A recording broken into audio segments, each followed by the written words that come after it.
বাংলাদেশ পাকিস্তান সিরিজেও নেই সম্প্রচারকারী চ্যানেল, কমে যাচ্ছে cricket brand value.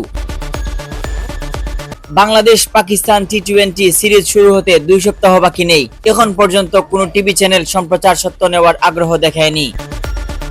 BCB tender ডাকে দাম হাঁকিয়েছিলেন 4 কোটি টাকা, দেশি কোনো টিভি চ্যানেল সেই দামকে উপযুক্ত মনে করেনি, আগ্রহ দেখায়নি কেউ।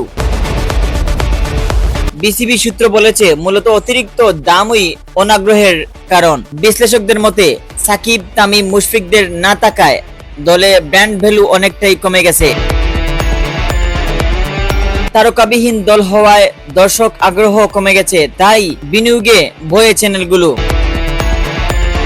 অতীতে দর্শকদের আগ্রহ থাকলে বড় অঙ্কের শতক কিনতেও দ্বিধা করেনি সম্প্রচার প্রতিষ্ঠানগুলো। প্রশ্ন উঠেছে বাংলাদেশ ক্রিকেটের জনপ্রিয়তা কি তবে ধীরে ধীরে পতনের দিকে। Mohammad Yahya, CS news.